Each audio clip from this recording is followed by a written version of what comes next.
Bienvenue dans cette nouvelle édition du 12-15. Voici les titres de l'actualité. La 27e conférence des chefs d'État et de gouvernement de l'Union africaine a pris fin au Rwanda. Plusieurs faits historiques ont marqué ce sommet, dont la mise en circulation du passeport africain.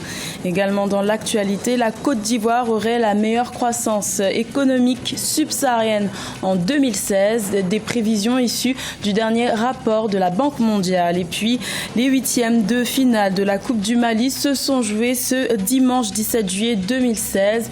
Le club de Liba AC a obtenu sa qualification pour les quarts de finale. Après 8 jours de conférence, le 27e sommet de l'Union africaine s'est clôturé ce lundi 18 juillet 2016 au Rwanda. Cette rencontre a été marquée par plusieurs faits historiques, notamment la délivrance des premiers passeports africains, mais aussi la volonté de renforcer l'autonomie financière de cette organisation panafricaine. Un reportage de notre correspondant au Rwanda, Oliva Diakotan. Le 27e sommet de l'Union africaine du 10 au 18 juillet 2016 à Kigali au Rwanda restera l'un des plus importants dans l'histoire de cette institution. En effet, les travaux de cette rencontre continentale ont permis de prendre des décisions fortes. Outre le report de l'élection à la tête de la Commission de l'Union africaine, c'est à Kigali par exemple que le passeport africain a été mis en service, l'autofinancement de l'institution a été approuvé par les chefs d'État et le Maroc a ouvertement manifesté sa volonté de réintégrer l'institution panafricaine.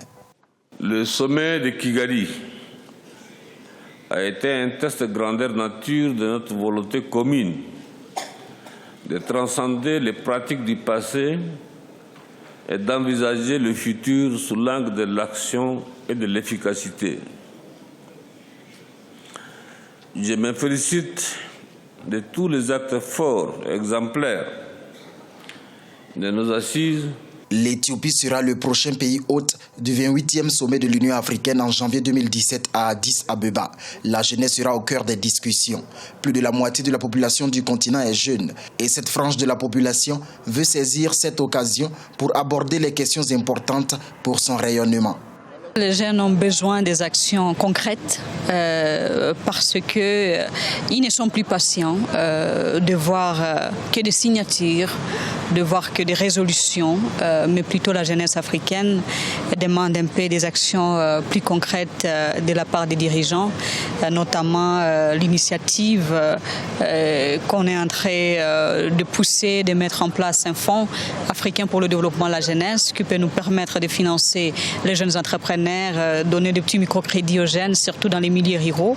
Le sommet de Kigali a également permis aux chefs d'État d'approuver une nouvelle feuille de route pour éradiquer le paludisme en Afrique d'ici 2030.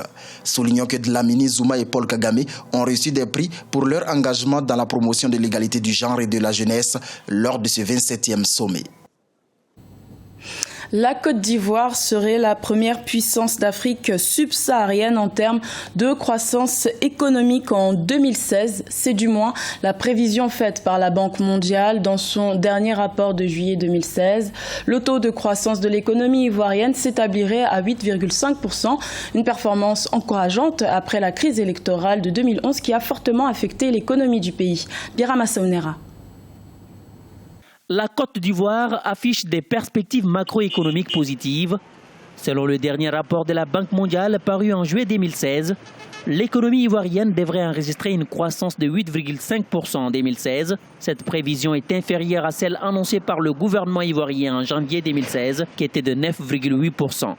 Avec ce taux de 8,5%, la Côte d'Ivoire se classera en tête des pays d'Afrique subsaharienne en termes de croissance économique, selon la Banque mondiale. La Côte d'Ivoire a adopté une bonne politique économique et financière depuis 2011-2012, a développé une politique sectorielle beaucoup plus ciblée avec des résultats performants et palpables, et ensuite a eu un grand enjeu, plus que la Côte d'Ivoire veut effectivement avoir un rôle de plus en plus important au niveau de la zone ouest africaine. Vous voyez qu'il a été mobilisé là-bas des revenus. Vous avez vu que le Conseil de l'Entente aussi est en train d'être redynamisé. L'économie ivoirienne est en plein redécollage depuis la fin de la crise post-électorale qui a secoué ces pays. Le premier producteur mondial de cacao a enregistré des taux de croissance économique considérables ces 4 dernières années, notamment avec 9,8% en 2012. 8% en 2013 et 8,5% en 2014. À cela s'ajoute le taux de croissance enregistré en 2015 qui était de 8,6%. Cependant, pour certains observateurs, cette croissance n'a pas d'effet sur le quotidien des populations. Aujourd'hui, les gens n'ont pas l'impression, le peuple, les gens n'ont pas l'impression de bénéficier de ce gain, de ce gap quantitatif en termes de croissance. Les gens se plaignent sur les marchés et donc là, il y a des mécanismes à mettre en place. Il faut aller au plus proche des populations pour trouver les moyens justement de réduire la cherté de la vie. Parce que c'est ça le vrai enjeu, c'est la cherté de la vie. En 2015, les autorités ivoiriennes ont élaboré un programme national de développement estimé à plus de 29 000 milliards de francs CFA. L'objectif est d'atteindre l'émergence économique à l'horizon 2020. Dans la mise en œuvre de ces plans, il est prévu également le développement des mécanismes censés attirer davantage d'investisseurs en vue d'accroître les potentialités du secteur privé. Et justement, en Côte d'Ivoire, le secteur du cacao subit l'invasion de chenilles qui causerait la perte de milliers d'hectares de vergers. Le gouvernement a donc décidé de prendre une série de mesures pour assurer la bonne récolte. Notons que la Côte d'Ivoire est le premier pays producteur mondial de cacao avec 40% de production. Siamlo Victoria Sedje. Lutte contre l'invasion des chenilles en Côte d'Ivoire. Confrontée depuis 2 semaines à une présence néfaste de chenilles dans les cultures cacaoyères, la Côte d'Ivoire connaît un phénomène que certains experts qualifient de dangereux car il risquerait d'impacter négativement les récoltes. En effet, les chenilles, appelées scientifiquement Achaea cataloïdes, se sont attaquées à plusieurs vergers dans certaines régions du pays. Elles ont ainsi dévasté 3593,5 hectares dans le sud de la Côte d'Ivoire.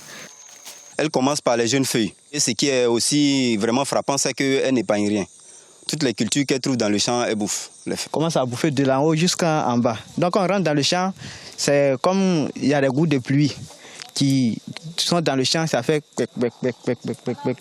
Bon, au bout d'une semaine, vraiment, ils ont commencé à bouffer le champ. Même ici, il y a même un petit. Si vous arrivez au milieu du champ là-bas, non, vraiment, c'est la domination. Il n'y a plus de feu même sur les cacaoyers. Phénomène nouveau selon certains experts, l'invasion de ces chenilles serait liée aux aléas climatiques. La vulnérabilité du sol ainsi que les mauvaises pratiques agricoles aura cependant favorisé l'accélération de la menace dans les plantations cacaoyères. D'autres cultures autres que le cacao sont également concernées. C'est des chenilles qui existent dans la nature avec le changement climatique, donc un déséquilibre de l'écosystème. Parce que naturellement, c'est des insectes chenilles qui sont contrôlés par d'autres insectes qui peuvent être des piqueurs qui donc s'attaquent à ces chenilles-là. Et aussi par des oiseaux, par d'autres organismes. Pour l'heure, le gouvernement a mobilisé des moyens dont plus de 300 millions de francs CFA et 360 agents applicateurs. Il a par ailleurs initié des campagnes de sensibilisation auprès des producteurs pour rappeler les bonnes pratiques agricoles. Leader mondial de la production cacaoyère avec 2 millions d'hectares pour une production de 1 700 000 tonnes annuelles, la Côte d'Ivoire veut définitivement éradiquer le problème pour une meilleure récolte la saison prochaine. Au Cameroun, en bref, 102 milliards de francs CFA ont été recouvrés au profit des collectivités territoriales décentralisées et de certains établissements publics. La Direction générale des impôts a indiqué avoir recouvré cette somme au cours des 6 premiers mois de l'année 2016. L'argent collecté devrait notamment assurer le paiement des salaires ou encore l'achat de fournitures et équipements des mairies. Au Mali, la 56e édition de la Coupe de football du Mali était au stade des 8e de finale ce dimanche 17 juillet. Le tableau des quarts de finale affiche désormais complet. Le Djoliba Athletic Club a obtenu son ticket pour cette nouvelle épreuve éliminatoire. Les détails dans ce reportage de notre correspondant au Mali, Mokhtar Bari. C'est devant un public acquis à sa cause que le Djoliba Athletic Club va tenter d'obtenir sa qualification face à l'US Bougouni. Une rencontre aux allures de revanche de 2012 où l'US Bougouni remportait le trophée face au Djoliba. C'est le Djoliba AC qui prend le contrôle du jeu dès l'entame de la partie.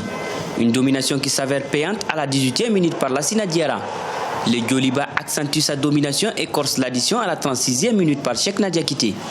L'entraîneur de l'US Bougouni reconnaît les qualités de l'adversaire. La défaite, la victoire, ça sert toujours une leçon de football. Donc certes, on a perdu aujourd'hui, mais je pense que les enfants n'ont pas démérité. Donc l'équipe adverse aussi a été à la hauteur. Donc on a été pêché par des erreurs, puis des buts cash. Donc je pense que le football c'est ça aussi. À 2-0, l'US Bougouni tente vainement de revenir au score. Avec 19 victoires en 55 éditions, les Djoliba confirment son statut de prétendant sérieux de la Coupe du Mali. Bon, d'abord, on gagne. Voilà, nous, on est vraiment satisfaits parce que l'objectif, c'était ça, c'était de tout faire quand même pour se qualifier.